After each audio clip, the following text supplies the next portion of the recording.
रात का समय था। हल्की बारिश हो रही थी और ठंडी हवा चल रही थी। चार दोस्त राहुल, सिमी, विक्रम और अनुष्का एक सुनसान रास्ते पर खड़े थे। उनके सामने एक पुरानी टूटी फूटी हवेली थी। हवेली के दरवाजे टूटे हुए थे, खिड़कियां हिल रही थीं और अंदर घना अंधेरा था। चारों दोस्तों ने एक दूसरे की ओर देखा और फिर हिम्मत करके हवेली के अंदर चले गए। अंदर चारों ओर मकड़ियों के जाले थे, फर्श चटक रहा था और हवा में अजीब सी बदबू थी। अचानक एक झरोखे से ठंडी हवा का झोंका आया, जिससे मोमबत्ती की लौ कांप गई। जैसे ही वे आगे बढ़े, विक्रम को लगा कि किसी ने उसके कंधे पर हाथ रखा, लेकिन पीछे मुड़ने पर वहां कोई नहीं था। उसी वक्त सिमी ने देखा कि एक परछाई तेजी से उनके पास से गुजरी। सबने एक दूसरे की ओर भयभीत नजरों से देखा। चारों एक बड़े हॉल में पहुंचे।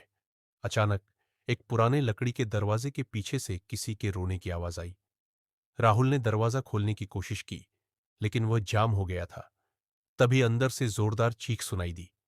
सबके रोंगटे खड़े हो गए। तभी उनकी नजर एक पुरानी पेंटिंग पर पड़ी, जिसमें एक महिला थी। अचानक उस पेंटिंग की आंखें हिलने लगीं और उसकी आंखों से खून की बूंदें टपकने लगीं। हवा में एक डरावनी हंसी गूंज उठी और एक सफेद साया हवा में तैरता हुआ दिखा। अचानक हवेली के दरवाजे खुद ब खुद बंद हो गए। विक्रम हवा में उठने लगा, मानो किसी ने उसे जकड़ लिया हो। बाकी तीनों दोस्त चीखने लगे।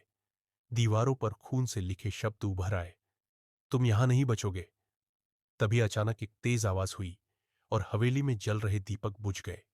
एक महिला की आत्मा उनके सामने प्रकट हुई। उसने बताया कि वह कभी इस हवेली की मालकिन थी, लेकिन उसे धोखे से मार दिया गया। उसकी आत्मा यहां कैद है और वह बाहर निकलना चाहती है।